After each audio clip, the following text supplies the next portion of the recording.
사무엘하 2장. Then it came about afterwards that David inquired of Yahweh, saying, Shall I go up to one of the cities of Judah? And Yahweh said to him, Go up. So David said, Where shall I go up? And he said, To Hebron. So David went up there, and his two wives also, Ahinoam the Jezreelitess, and Abigail the widow of Nabal the Carmelite.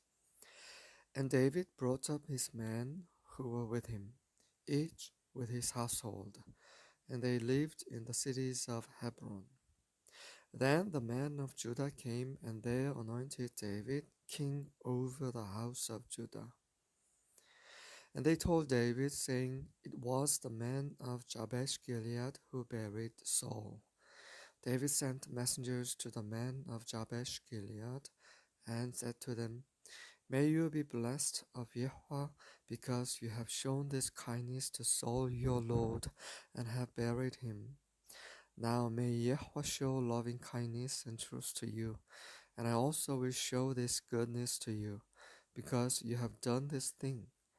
Now therefore let your hands be strong and be valiant, for Saul your Lord is dead, and also the house of Judah has anointed me king over them.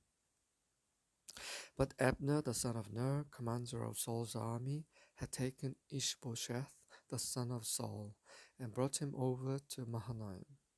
He made him king over Gilead, over the Ashurites, and Jezreel, over Ephraim and over Benjamin, even over all Israel. Ishbosheth, Saul's son, was 40 years old when he became king over Israel, and was king for 2 years. The house of Judah, however, followed David. The time that David was king in Hebron over the house of Judah was 7 years and 6 months.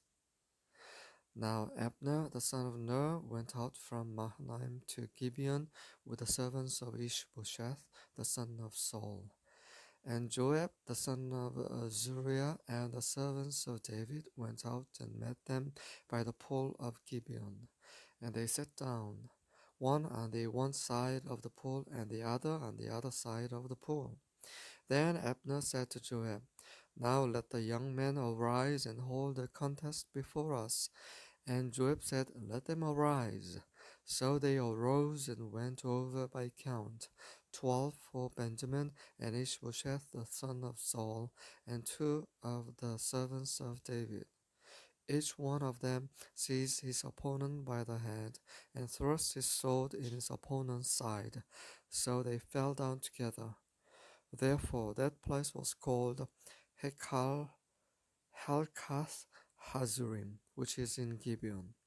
That day the battle was very severe, and Abner and the men of Israel were beaten before the servants of David.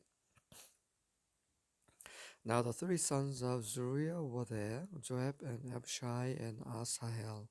And Asahel was as swift-footed as one of the gazelles which is in the field. Asahel pursued Abner and did not turn to the right or to the left from following Abner. Then Abner looked behind him and said, Is that you, Asahel? And he answered, It is I. So Abner said to him, Turn to your right or to your left, and take hold of one of the young men for yourself, and take for yourself his spoil. But Asahel was not willing to turn aside from following him. Abner repeated again to Asahel, Turn aside from following me. Why should I strike you to the ground? Why then could I lift up my face to your brother Joab? However, he refused to turn aside. Therefore Abner struck him in the belly with the butt end of the spear, so that the spear came out at his back, and he fell there and died on the spot. And it came about that all who came to the place where Asahel had fallen and died stood still. But Joab and Abishai pursued Abner, and when the sun was going down, they came to the hill of Ammah, which is in front of Giah by the way of the wilderness of Gibeon. The sons of Benjamin gathered together behind Abner and became one band, and they stood on the top of a certain hill. Then Abner called to Joab and said, "Shall the sword devour forever? Do you not know that it will be bitter in the end? How long will you refrain from telling the people to turn back from following their brothers?" Joab said, "As God lives, if you had not spoken, surely then the people would have gone away in the morning, each from following his brother." So Joab blew the trumpet, and all the people halted and pursued Israel no longer, nor did they continue to fight any more. Abner and his men then went through the Arabah all that night, so that they crossed the Jordan, walked all morning, and came to Mahanaim. Then Joab returned from following Abner. When he had gathered all the people together, 19, 19 of David's servants besides Asahel were missing. But the servants of David had struck down many of Benjamin and Abner's men, so that 360 men died. And they took up Asahel and buried him in his father's tomb, which was in Bethlehem. Then Joab and his men went all night until the day dawned at Hebron.